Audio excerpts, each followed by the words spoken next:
오늘 우리에게 주시는 말씀은 골로새서 3장 18절부터 4장 1절까지의 말씀이고요. 설교의 제목은 아까 말씀드린 것처럼 예수 그리스도로 옷 입는 가정입니다. 우리 교회 표어가 예수 그리스도로 옷 입는 교회인데요. 아마 그거 완성시키는 두 번째예요. 전반전, 후반전이 있다면요. 전반전은 예수 그리스도로 옷 입는 교회입니다. 그리고 후반전은 예수 그리스도로 옷 입는 가정입니다. 연장전은 좀 없습니다. 이게 다입니다. 적어도 골로새 교회 편지를 할 때, 그리고 신약 시대 초대교회 사람들이 살아갈 때 예수 그리스도로 옷 입음으로써 옛 것을 벗어버리고 새 것을 입습니다. 그 새 옷이 우리의 삶에서 적용이 되고 나타날 텐데, 나타나는 현장은 딱 두 가지입니다. 하나는 교회, 그리고 하나는 가정입니다. 오늘 보면 18절 앞쪽에 보면요, 여러분들 거기 분명히 나와요. 15절부터 제가 읽어볼까요? 그리스도의 평강이 너희 마음을 주장하게 하라. 평강을 위하여 너희가 한 몸으로 부르심을 받았나니 또한 너희는 감사하는 자가 되라. 한 몸으로 부르셨대요. 이건 교회에 관한 이야기죠. 16절입니다. 그리스도의 말씀이 너희 속에 풍성히 거하여 모든 지혜로 피차 가르치며 권면하고. 교회 안에서 하는 일입니다. 그리스도의 평강 가운데 지혜, 그리고 그 진리 생명의 말씀을 서로 피차 가르치고 권면하는 곳이 교회예요. 교회에선 배웁니다. 그리고 시와 찬미와 신령한 노래를 부르며 하나님을 찬송하고 예배해요. 마음의 감사함으로 하나님을 찬양합니다. 무엇을 하든지 일에나 또 말에나 다 주 예수의 이름으로 하고 그를 힘입어 하나님 앞에 감사하는 곳, 함께 예배하고 배우며 진리의 길, 생명의 길, 그 길을 따라 걷는 곳, 그곳이 교회예요. 새 옷을 입은 사람들, 옛 옷을 입은 사람들은 그렇게 못합니다. 하지만 옛 옷을 벗어버리고 새 옷, 그리스도로 옷 입은 사람들, 그 의와 평강과 구원과 거룩함으로 옷 입은 사람들이 교회라는 한 몸 안에서 주의 이름을 부르며 찬송하고 진리를 말해요. 새 옷을 입은 사람들, 예수 그리스도로 옷 입은 사람들은 그래서 교회에서의 삶이 있습니다. 그 다음에 두 번째가 오늘 본문이에요. 이건 가정에서의 일입니다. 이게 우리도 그렇게 많이 다르지 않아요. 며칠 전에 이태원에서 확진을 받은 그 젊은 친구는 그 연휴라 그랬겠죠. 연휴에 아주 휴가를 내고서 온 나라를 다 돌아다니고 특별히 이태원을 좋아했는데, 여기 있는 저와 여러분 한번 며칠 전을 생각해 보세요. 지난 한 주간 동안 여러분들이 가셨던 곳을 생각해 보세요. 특별히 무슨 영업사원으로 일하시는 분들 아닌 한은요, 그냥 세 군데 중에 하나입니다. 하나는 어디예요? 교회예요. 그리고 가정입니다. 그리고 내 일터예요. 거기서 그냥 왔다 갔다 합니다. 저 같은 사람은 둘이에요. 집 그리고 교회죠. 그러니까 여기서 왔다 갔다 하고 살아요. 내 삶의 일상이 벌어지는 곳은 지금도 그렇게 많지 않습니다. 아주 특별한 경우에 특별한 곳에 가서 만나지 않았던 사람들을 만날 뿐이에요. 내 매일매일의 삶이 정말로 이루어지는 곳, 내가 예수 그리스도로 옷 입고 살아가는 삶의 현장은 지금도 이 세 군데 중에 하나입니다. 골로새서 이 말씀이 쓰여졌던 시절에는 그냥 둘로 줄어요. 왜냐하면 이 사람들에게 일터는 가정과 붙어 있기 때문입니다. 사람들이 장사를 해도 그냥 가족이 함께 하는 거예요. 아니면 농사를 지어도 그렇습니다. 뭔가 수공업 그런 것 일을 해도요, 어디 일하러 가지 않아요. 그냥 집안에서 그 일을 하죠.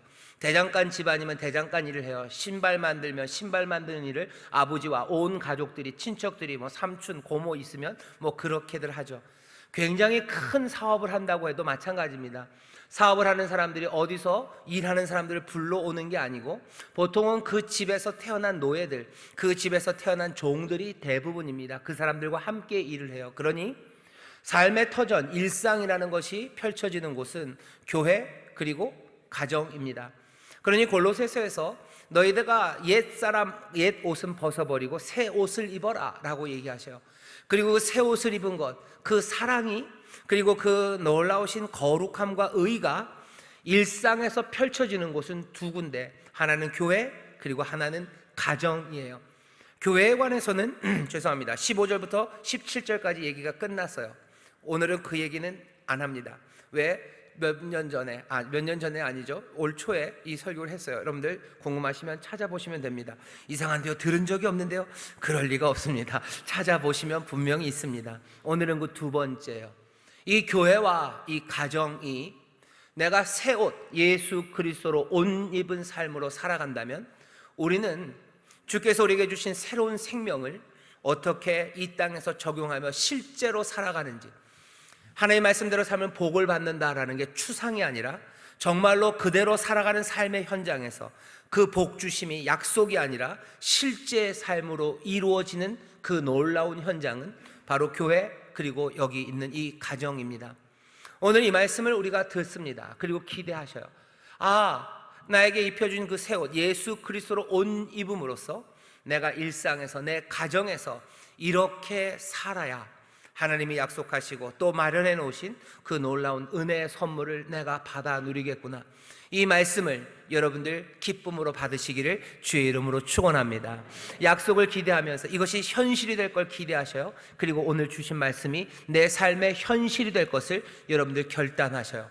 오늘 말씀은 구체적입니다. 직접 사람들을 부르면서 얘기해요. 누구야? 그러면서 이렇게 해라예요. 새 옷을 입었다라는 추상적인 이야기 아닙니다. 사랑이라는 추상적인 이야기 아니에요. 정말로 내 삶에서 이루어지는 구체적인 명령을 주셔요. 하지만 여러분들이 말씀을 듣고 나서도요, 그렇게 구체적이지는 않은데 하는 생각이 드실 겁니다. 그건 여러분들의 숙제예요. 아리랑 고개를 주님과 함께 넘어가는 일입니다. 아리랑 고개를 넘어갈 거예요. 하지만 그 고개에서 내가 걸어가야 되는 그 발걸음, 그건 한 발 한 발을 또한 인도해 주시는 분이 계십니다. 오늘은 그 아리랑 고개를 어떻게 넘어가는지, 정말로 내 삶에서 주님께서 이 새 옷이 적용되는 그리스도로 옷 입은 새 삶이 어떻게 살아야 되는지를 구체적으로 알려주셔요. 그 구체적인 선에서 오늘 이 말씀을 듣습니다. 오늘 먼저 부르시는 이들은 아내들이에요. 여기 아내들 계시죠? 아내들 들으십시오. 아내들아, 어떻게 하래요? 남편에게 복종하라. 이는 주 안에서 마땅하니라. 여러분들, 아멘이 없다는 걸 제가 알아요. 아무도 아멘을 안 합니다. 두 가지 이유예요. 첫 번째는 네, 그럴 줄 알았다요. 그죠? 많이 들은 말이다. 그런 생각들 하시고, 그리고 또 이거는 좀 더 심각하고 좀 본질적입니다. 아내들 순종하라는 얘기 언제적 얘기를 또 하네 하는 생각이 있으실 거예요. 다시 우리 아내들에게 말씀드립니다. 여러분들 남편에게 복종하시기를 주의 이름으로 축원합니다. 아직도 성령님이 도우셔서 여러분들의 굳은 마음을 부드럽게 하시고 이 말씀을 새기시기를. 아내들아, 남편에게 복종하라. 이는 주 안에서 마땅하니라 말씀하셔요. 아멘, 아멘. 성령님의 도우심이 필요합니다. 통성기도를 해야 될 것 같다는 느낌이 드는데, 여러분들 이렇게 이해하셔야 됩니다. 이 당시에는 모든 아내들은 남편에게 복종하는 게 그냥 일상이었어요. 여기에 대해서 이 말씀을 듣는 골로새 교회에 있는 아내들이 고개를 갸우뚱하지는 않습니다. 당연한 거예요. 당연하지.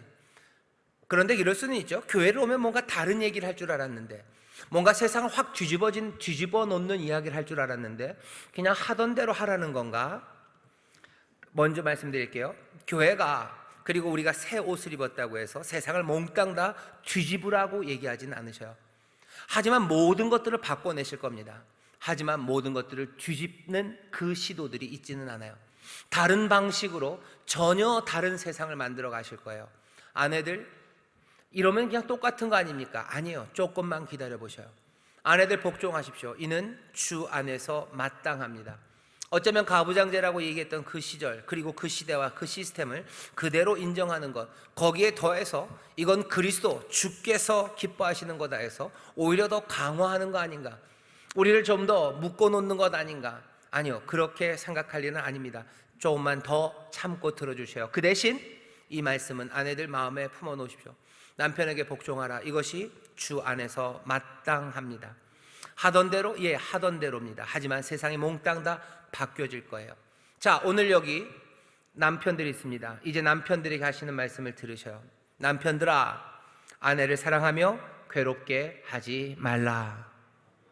안수집사님들이 아멘 하셨어요. 어떻게요? 남편들아, 아내를 사랑하고 괴롭게 하지 말래요. 아내들에게 복종하라고 말했으면 그 다음에 남편들아 불렀을 때는 뭐라고 해야 돼요? 아내를 잘 다스려라 라는 말이 나올 것 같아요. 하지만 잘 다스리라고 얘기하지 않습니다. 기대했던 말은 그게 아니에요. 사실은 이때도 그렇고 우리나라에도 좀 나쁜 것들이죠. 나쁜 건 그렇게 가르치죠. 남편들에게. 왜 그런지 모르겠는데 여자의 적이 여자라는 뭐 이런 말들이 있어요. 시어머니, 그러니까 어머니가 아들을 불러놓고 장가 가기 전에 얘기하죠. 아들아, 누구는 부인은 모처럼요 명태인가요? 북어? 북어 3일 이런 얘기 있어요. 그렇게 해야 된다라고. 죄송합니다. 제가 나쁜 드라마만 봤나 봐요. 남편들아 하면서 아내를 다스리는 법에 대해서 가르쳐요. 그래야지 행복하다라고 가르쳐요. 아내를 이렇게 해야 된다는. 때로는 폭력을 가르칠 때도 있고요. 때로는 그냥 무시하고 여러 가지 아내를 다스리는 법들을 사람들이 전해주고 그래야 가정이 행복할 거라고 얘기합니다. 하지만 오늘 본문은 아니에요. 그 당시에도 그런 이야기가 있었지만 남편들아 라고 불러놓고서 예수 그리스도로 옷 입은 남편들아 어떻게 하랍니까? 아내를 사랑하래요. 이 당시에 아내를 사랑하라는 말이 전혀 없었던 건 아닙니다. 조금은 남아있대요. 그런 말을 하는 게 조금씩 책에서 발견됩니다. 하지만 여기 아내를 사랑하라라고 했을 때 썼던 아가파오라는 말은 나온 적이 한 번도 없어요. 어떤 그 시대의 사람들도 남편들을 향해서 남편들아 아내를 아가파오해라 라고 얘기한 적 없어요. 잘 다스려라. 다스리는 방식을 안내해주고 설명해주고 그런 책들은 많아요. 어머니가 아버지가 아들을 불러놓고 너 장가 가면 아내를 이렇게 다뤄야 된다, 이렇게 다스려야 된다라고 가르치는 이야기는 많았지만 아내를 사랑하라는 말은 아주 희귀했고요. 게다가 아내를 아가파오해라 라는 말은 아예 없습니다. 아예 없어요. 지금 전혀 다른 이야기를 남편들에게 하는 겁니다. 사랑하라, 아가파오라는 말이 낯설지 않아요. 왜? 바로 앞에 우리가 읽은 골로새서 3장에 이 아가파오라는 말이 14절에 나옵니다. 이 모든 것 위에 사랑을 더하라. 아가페 사랑이죠. 모든 것은 뭔데요? 12절 13절에 있는 내용입니다. 그리스도로 옷 입은 사람들, 그러므로 너희는 하나님의 택하신 거룩하고 사랑하신 자처럼 긍휼과 자비와 겸손과 온유와 오래 참음을 옷 입고 누가 네게 혐의가 있거든 서로 용납하여 피차 용서하되 주께서 너희를 용서하신 것 같이 너희도 그리하고 이 모든 것 위에 사랑을 더하라 이렇게 돼 있어요. 아가파오해라, 사랑하라는 건 이 앞에 있었던 모든 덕목들입니다. 거룩함의 덕목들, 하나님의 택하신 자들이 살아간 예수 그리스도로 옷 입는 예수 그리스도의 그 덕목들, 그 모든 것들을 다 총화한 것이 사랑이에요. 예수 그리스도의 인격으로 변화된 그 삶으로 긍휼과 자비와 그 용서로 누구를? 아내를 사랑하라고 지금 얘기해요. 아가페 사랑하면 우리가 알고 있는 것 두 가지입니다. 하나는 자기를 향한 희생이에요. 나를 희생해서 다른 사람의 선을 위해서 나를 희생하는 겁니다. 그래야 하모니가 이루어져요. 공동체의 하모니는 어떻게 이루어져요? 내가 내 것을 찾기 시작하면 하모니는 이루어지지 않습니다. 내가 그것들을 적절하게 분배해서 하모니가 이루어질 것 같지만 이루어지지 않아요. 그것들은 언제까지라도 내 몫을 계산하는 거, 그 몫을 계산하다 끝납니다. 요즘 우리는 이런 얘기들을 좀 봐요. 직접적으로 대전이라고 말해서 죄송하지만 대전시에서 무슨 그 재난지원금을 나누는 이야기가 신문에 좀 나왔더라고요. 누구를 줘야 되는지 아직도 잘 못 정한답니다. 왜? 누가 누구에게 얼만큼의 몫을 가야 될지 그거 정하면서 사람들 사이에 다툼이 있는 거죠. 왜 나는 주고 넌 안 주니? 왜 넌 그거 받고 난 이거 받니? 이 모든 이야기들이 한 공동체 안에서 하모니가 이루어지려면 어떻게 해야 되는 거예요? 우리가 배운 겁니다. 다른 사람의 선함, 다른 사람에게 좋은 것 주기 위해서 내가 내 것을 희생할 때 그때 하모니가 이루어지는 거예요. 아가페는 그런 겁니다. 왜 사랑이 하모니를 만들어냅니까? 그냥 사랑하는 뜨거운 마음이 하모니를 만들어내요? 그럴 리가요. 사랑하는 뜨거운 마음이 하모니를 만들어냅니까? 아니요. 때로는 그것들이 불화를 만들어내요. 그것들이 온갖 미움과 분노를 만들어내기도 합니다. 사랑의 하모니를 만들어내는 이유는 그 사랑은 아가페 사랑, 다른 사람들의 선한 것, 다른 사람들에게 좋은 것 위해서 내가 희생하는 사랑이기 때문에 그러니까 아름다운 하모니가 이루어집니다. 남편들에게 말하는 거예요. 남편들아, 너희들 아내를 사랑해라요. 아내의 유익을 위해서, 아내에게 좋은 것을 위해서 네 것을 희생하는 사랑, 희생의 사랑, 그 사랑으로 아내를 사랑하랍니다. 이 말씀을 주의 말씀으로 받으시기를 주의 이름으로 축원합니다. 남편들, 아내들만 아멘을 하셔요. 남편들, 이 시간 이 말씀을 예수 그리스도로 옷 입은 사람들은 나에게 주시는 말씀으로 받으시기를 주의 이름으로 축원합니다. 내 삶을 복되게 하고 하모니의 사람으로 만드시는 것, 아가페 사랑이에요. 내 유익을 버리고 그 사람의 좋은 것을 위한 사랑입니다. 아가페 사랑은 그런 사랑이에요. 또 하나는 대가를 바라지 않는 사랑입니다. 희생하는 사랑이에요. 그리고 대가를 바라지 않는 사랑이에요. 남편들 아내를 위해서 희생할 때 대가를 바라지 마셔야 됩니다. 그게 지금 요구하는 바입니다. 아내를 돌봅니다. 대가 기대 없이입니다. 내가 편하기 위해서, 아니면 내가 대우받기 위해서, 아니면 좋은 아침 따뜻한 밥 먹기 위해서, 아침마다 내가 따뜻한 쌀밥을 먹기 위해서, 내가 아내를 위해서 뭔가 사랑한다면 그건 아가페 사랑은 아닙니다. 설교할 때 이런 여담을 하는 건 좋진 않지만 그래도 가정의 이야기니까, 제 작은 녀석 아들 둘째가요, 걔는 아침에 밥을 먹는 걸 좋아해요. 밥이랑 국을 먹어야 됩니다. 어제 한 밥을 주면요 맛있다는 얘기를 안 해요. 하지만 반찬이 뭐가 됐든지 아침에 새 밥을 해서 주면요 무조건 맛있답니다. 무조건 맛있대요. 엄마 정말 맛있대요. 그러면서 얘기해요. 자기는 꼭 아침에 밥 해주는 여자랑 결혼을 할 거래요. 그래서 그런 사람 구하기가 쉽겠냐고. 그래도 꼭 구해서 할 거래요. 그런데 문제가 있다고. 밥은 해준다고 해서 결혼했는데 밥을 안 해주기 시작하면 어떡할 거냐고. 그랬더니 그 녀석이 고민을 하더라고요. 그러더니 할 수 없대요. 그럼 자기가 해먹는데요. 그 대신 절대로 밥을 안 줄 거래요. 아내가 사랑을 합니다. 남편이 사랑을 하래요. 아내를 사랑하는데 대가를 바라고 사랑하지 말랍니다. 이게 될까? 예수 그리스도로 옷 입은 사람들이요, 그 사랑은 긍휼, 자비, 예수 그리스도 하나님의 사랑이 뭔지 우리가 아는 사람들, 그 그리스도로 옷 입은 사람들이라면 아내를 그렇게 사랑합니다. 그래야 아내가 괴롭지 않아요. 그래야 아내가 남편에게 복종합니다. 남편을 섬기는 그 일을 즐겁게 해요. 아내는 남편을 즐겁게 섬깁니다. 남편은 아내를 아가파오, 희생하면서 사랑해요. 대가 없이 사랑해요. 그 마음이 굳어지지 않도록, 쓴맛이 나지 않도록 괴롭지 않게 합니다. 예수 그리스도로 옷 입는 사람들이 살아가는 가정의 모습이에요. 이 가정이 하나님이 기대하시는 가정입니다. 하나님이 기뻐 받으시는 가정, 하나님이 복 주실 줄 믿습니다. 가정이라는 일상은 남편과 아내로만 이루어지질 않죠. 부모와 자녀입니다. 이제 자녀들에게 얘기합니다. 여기 자녀들 계셔요. 들으십시오. 자녀들아, 모든 일에 부모에게 순종하라. 이는 주 안에서 기쁘게 하는 것이니라. 주 안에서 기쁘게 하는 것, 그리고 아내들에게 말하셨던 주 안에서 마땅하니라, 그건 거의 같은 뜻입니다. 골로새서 1장 10절에 보면 이렇게 되어 있어요. 주께 항상 합당히 행하여 범사에 기쁘시게 하고. 주께 합당히 행하면 주님이 기뻐하셔요. 앞에 아내들에게는 주께 합당한 것이다 그랬죠. 그리고 자녀들에게는 이게 주님을 기쁘시게 하는 거다 그랬어요. 같은 말입니다. 이건 지혜로 행하는 거예요. 지혜로 행하는 것, 하나님이 가르쳐 주신 그 길에 선한 열매를 맺는 삶입니다. 자녀들에게 얘기해줘요. 이것이 지혜로운 길이다. 이것이 복되고 참된 삶의 길이다. 이것이 하나님의 충만한 복을 누리는 삶이다. 어떻게 하라고요? 모든 일에 부모에게 순종하랍니다. 이것도 마찬가지예요. 그 당시의 문화, 그 시스템이 요구하는 바입니다. 왜냐? 그 당시에 모든 자식을 향해서 부모는 절대적인 권위를 가졌어요. 모든 법적인 권한이 부모에게 있습니다. 부모가 그냥 다 알아서 하는 거예요. 자녀에게 물어볼 필요 없습니다. 부모는 그냥 자녀의 모든 판단들을 자기가 할 수 있는 그런 사회였죠.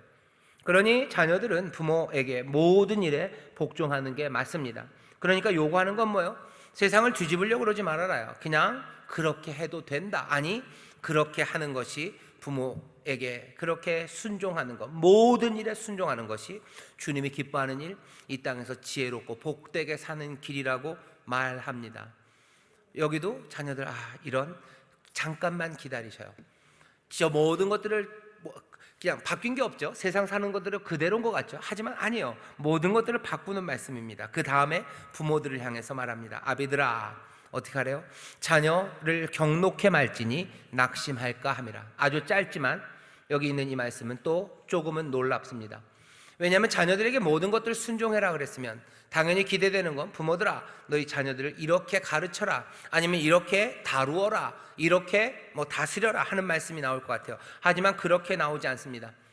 부모의 권위, 아비의 권위는 인정해요. 아비는 맞아요. 권위가 있어요. 하지만 그 권위를 어떻게 사용해야 되는지 그 사용에 제한을 둘 뿐이에요.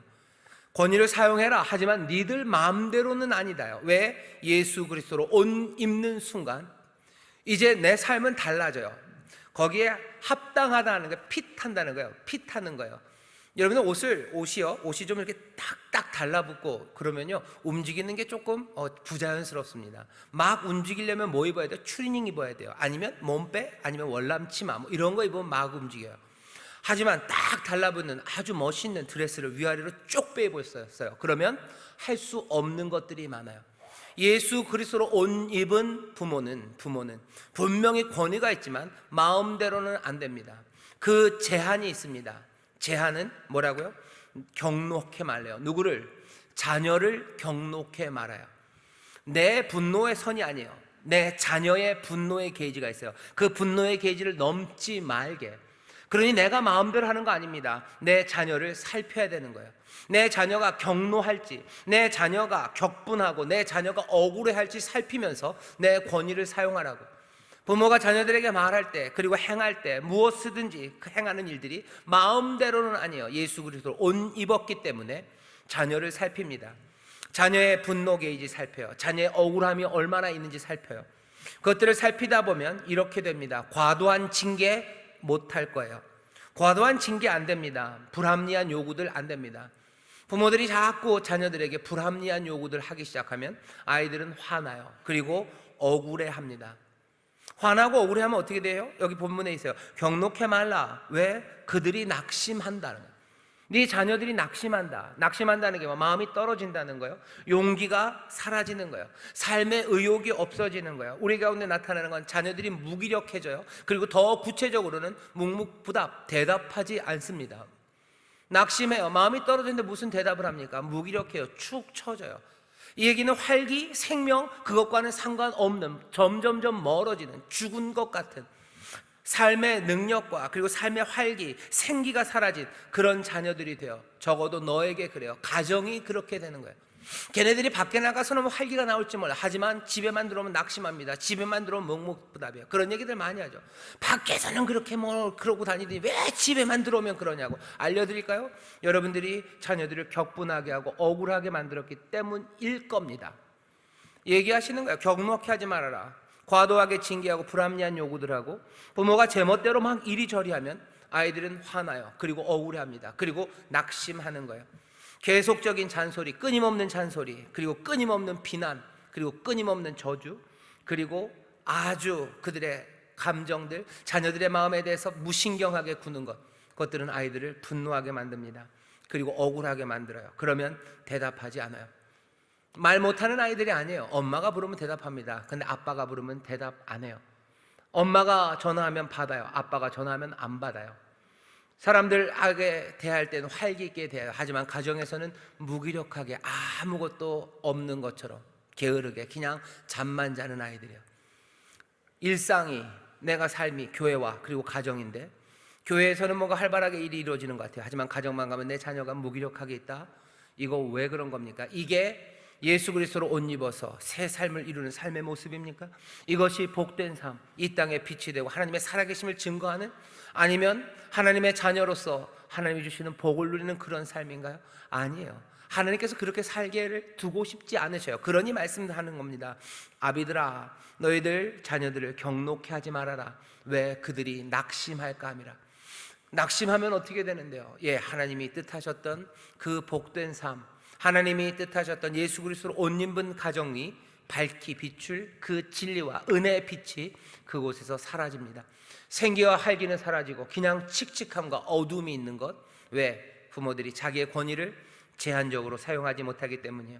예수 그리스도로 옷 입었다면 부모들, 특별히 아비들이라고 부르십니다. 모든 부모는 자기의 권위 있는 그 권위를 한계를 정해서 사용하게 되시기를, 자녀들을 격분하고 억울하지 않게 만들어 주시기를, 그래서 자녀들이 무기력하고 낙심하고 묵묵부답으로 살아가지 않게 되기를, 가정마다 서로를 부르는 소리에 크게 대답하고 또 부르는 말에 기쁨으로 달려나가는 그런 복된 가정이 되시기를 주의 이름으로 축원합니다. 저희 집도 가끔 그럴 때 있어요. 애들이 불러도 대답을 안 해요. 물어도 대답을 안 해요. 분명히 들었을 것 같은데 대답을 안 해요. 가만히 생각해보면 그 전날이나 전전날 뭔가 제가 아이를 화나게 하든지 억울하게 만든 거죠. 억울하게 만든 거죠. 과도한 요구를 한 거죠.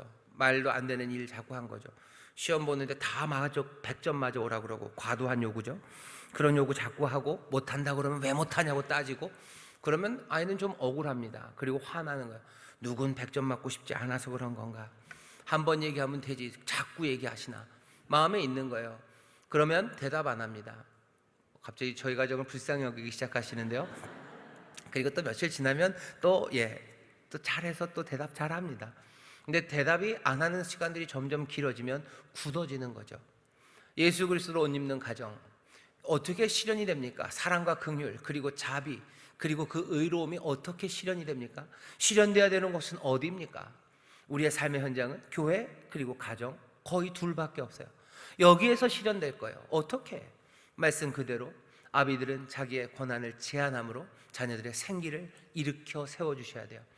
그러면 자녀들 어떻게 해요? 모든 일에 부모에게 복종할 수 있습니다. 아니, 그렇게 하고 싶습니다. 자녀들은 순종할 마음이 있어요. 아니, 없는 아이들도 있습니다. 하지만 부모님들이 이렇게 자기의 권한을 제한적으로 사용한다면 아이들은 얼마든지 이전보다 더 기쁨으로 부모님께 순종하게 될 줄 믿습니다. 이 복된 길이요. 그 다음은 상전과 종들입니다. 이 당시에는 많은 사람들이, 적어도 3분의 1 정도의 사람이 신분이 종이었어요. 그리고 지금 생각하는 것처럼 뭐 전쟁에 끌려 나온 그런 종들이 아니고, 전쟁에서 뭐 팔려온 종들이 아니고, 꽤나 많은, 대부분은 그 집에서 태어난 그런 종들입니다. 그냥 신분이 고착화되어 있어요. 그러니 그냥 그 사람들은 그렇게 종으로 살아가는 게 익숙합니다. 이 종들이 맨날 노예 해방을 소리치고 그런 분위기가 아니에요. 같이 비슷하게 그냥 가정 안에서, 하지만 여전히 종이죠. 오늘 우리에게 주시는 이 종과 그리고 상전의 이야기는 아주 간단합니다. 하지만 길어요. 왜? 교회 안에 종들이 많았기 때문입니다. 종들에게 얘기합니다. 너희들이 상전에게 순종하는 거, 복종하는 건 당연해요. 이것들을 어기는 종들은 없어요. 그건 굉장히 위험합니다. 하지만 삶의 표현은 그렇게 되는데 마음속으로는 속이고 거짓말하는 거, 그건 안 된다요. 그건 아니다. 너희가 마음으로 섬겨라. 하지만 그 섬기는 그 일이 한 단계 넘어섭니다. 너희가 그 육신의 주인이 아니라, 상전이 아니라 그리스도를 두려워함으로, 주를 두려워함으로, 경외함으로 죽게 하듯 그 일을 하래요. 그게 여기 말씀의 요구입니다. 종들에게서 바뀐 건 아무것도 없죠. 결국은 상전에게 순종하라는 거네요. 게다가 마음을 다해서 하라는 거네요. 속이지 말고 더 잘하라는 거네요. 맞아요. 더 잘하는 건 왜? 너희가 섬기는 이는 주님이기 때문이다라고, 오히려 내 살았던 삶의 모습들을 그대로 강화하는 듯 보입니다. 하지만 똑같아 보이지만 모든 것이 변해요. 내 마음의 동기가 변해요. 내가 받는 상이 내 주인에게서 오는 게 아니라 정말로 참된 주인, 정말로 그리스도에게서 온다고 생각하면 내 삶의 모든 것은 변합니다.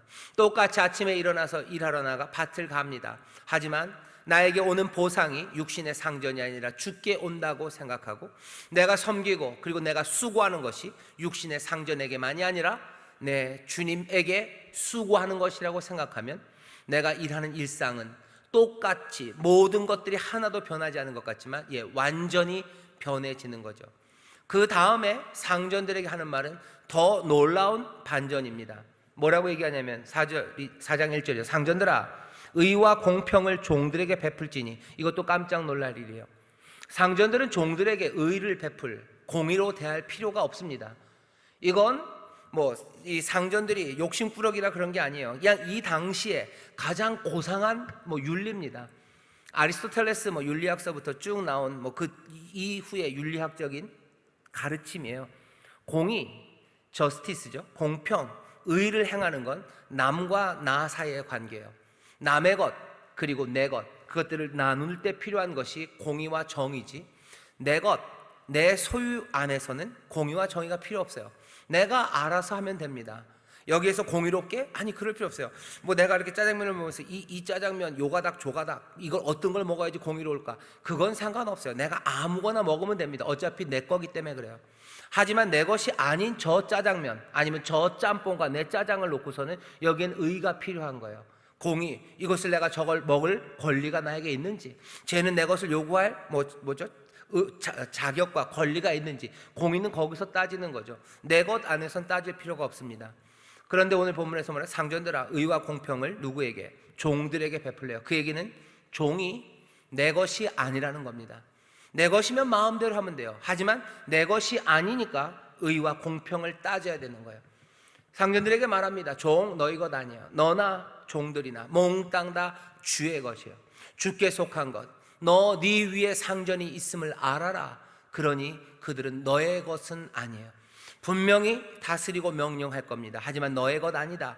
주의 것. 너와 그는 같은 주를 섬기는 주 아래 있는 이들이다 라고 말씀합니다. 이 이야기가 우리의 삶에서 어쩌면 직접 이 상하관계 아니면 주종관계가 지금은 없어요. 그러니 직접 적용되기는 좀 어렵습니다. 그럼에도 불구하고 우리의 일터에서 우리가 하는 모든 수고와 복종, 순종, 섬김 그리고 일하는 것들이 육신에 보이는, 육으로 보이는 누군가에게 하는 것인지 아니면 죽게 하는 것인지 거기에 대해서는 생각해 볼 수 있어요. 내가 가진 것, 내 손 안에 있는 것들을 내 것이라고 생각하는지 아니면 모두가 다 주 앞에 있는 자라고 생각하는지, 그것이 우리의 삶의 모양은 비슷하게 가져가지만 우리의 삶 몽땅을 다 바꿔냅니다. 존중, 겸손, 그리고 또 하늘의 것을 바라보는 그 동기들, 그 열심, 감사, 모든 것들을 바꾸죠. 여전히 윗사람과 아랫사람이 있습니다. 하지만 일하는 기쁨과 그리고 일하는 데서 바라보는 그 눈들은 달라져요. 적어도 예수 그리스도로 옷 입은 사람들, 그 사람들은 일상을 그렇게 살아갑니다. 어쩌면 이 정도면 우리의 삶의 모든 부분에 변화를 말할 수 있어요. 가정에서, 내 일터에서 내 삶이 변하기를, 예수 그리스도로 옷 입는 사람들은 그렇게 모든 것들이 변하는 것, 그 삶을 살아가기를 우리 가운데 원하십니다. 오늘 어버이 주일이고 가정의 달이에요. 이 가정의 달에 하나님이 우리의 삶을 복되게 하실 텐데 그 방법은 다른 것 없습니다. 우리에게 구원받을 만한 다른 이름 주신 일이 없어요. 회복의 다른 이름을 주신 일이 없어요. 우리를 복된 삶으로 인도하시려고 생명의 길, 다른 길을 주신 적이 없어요. 예수 그리스도, 그 그리스도로 옷 입은 사람들, 여기 주어진 이 말씀과 진리의 길을 따라 걷는 사람들, 그 사람들에게 구원이, 그리고 회복이, 그리고 하나님의 놀라운 복이 넘치게 될 줄 믿습니다. 가정이 복을 어떻게 받아요? 예, 그리스도로 받아요. 가정이 어떻게 회복됩니까? 예, 예수 그리스도로 말미암아요. 내 가정이 어떻게, 여기 아내들, 남편들, 그리고 아들들, 자녀들, 부모들, 그리고 상전과 종들에게 주시는 이 말씀을 여러분들 기쁨으로 받으시기를 주의 이름으로 축원합니다. 요대로 살면 됩니까? 예, 요대로 살면 됩니다. 그런데 가만히 보니 요대로 살기도 만만치 않아요. 왜? 이 안에는 여전히 구체적이라고 하지만 오늘 당장의 일들에 뭘 해야 되는지 참 어렵습니다. 남편들이 아내를 아가파오 할 거예요. 근데 도대체 뭘 해야 됩니까? 내 아내를 위해서 희생하고 싶어요. 뭘 희생해야 되는 겁니까? 알긴 알아요. 하지만 진짜로 구체적으로 내 희생이 뭐야 될지 그것들을 하나씩 발견해 가야 됩니다. 제가 여러분들에게 세 가지를 말씀드리고 싶어요. 오늘 큰 그림들은 아주 구체적이지만 큰 그림들을 드렸어요. 이제 정말로 이 일들이 실현돼야 되는데, 첫 번째, 여러분들 변화를 꿈꾸면서요 행동하시기를 주의 이름으로 축원합니다. 변화될 거라고 생각하세요. 그 밑바탕에 모든 것은 변하지 않을 겁니다. 하지만 모든 것이 변합니다. 변화를 위해서요 갑자기 몽땅 다 뒤집으려고 생각하지 마셔요. 아내들, 남편들이 이제 네가 나한테 순종해라, 그거는 아니에요. 해야 되는 시스템 안에서 해야 되는 게 있어요. 모든 것이 아마 그대로일 겁니다. 하지만 모든 것이 변하는 방식으로 여러분들 행동하시기를 주의 이름으로 축원합니다. 예수 그리스도로 옷 입은 사람들답게 새로운 일들을 시작하셔요. 하지만 그때마다 이 변화의 꿈들, 이 소망을 놓치지 마시기를 주의 이름으로 축원합니다. 변화의 꿈을 가지고 어떻게 하시라고요? 변화의 꿈을 가지고 행동하셔요. 두 번째, 이 행동이 시작될 때요 여러분들 감정이 아니라요 지식을 따라 하셔요. 오늘 들은 이 말씀들 기억하며 하셔요. 왜? 이 행동들, 이 순종들을 내가 만들어 나가려고 할 때 내 안에 뭐가? 감정이 생깁니다. 아내들을 향해서 남편들이 아가파오를 하고 싶어요. 희생하며 사랑하고 싶어요. 근데 아내가 왜 오늘따라 나에게 그렇게 하는지 몰라요.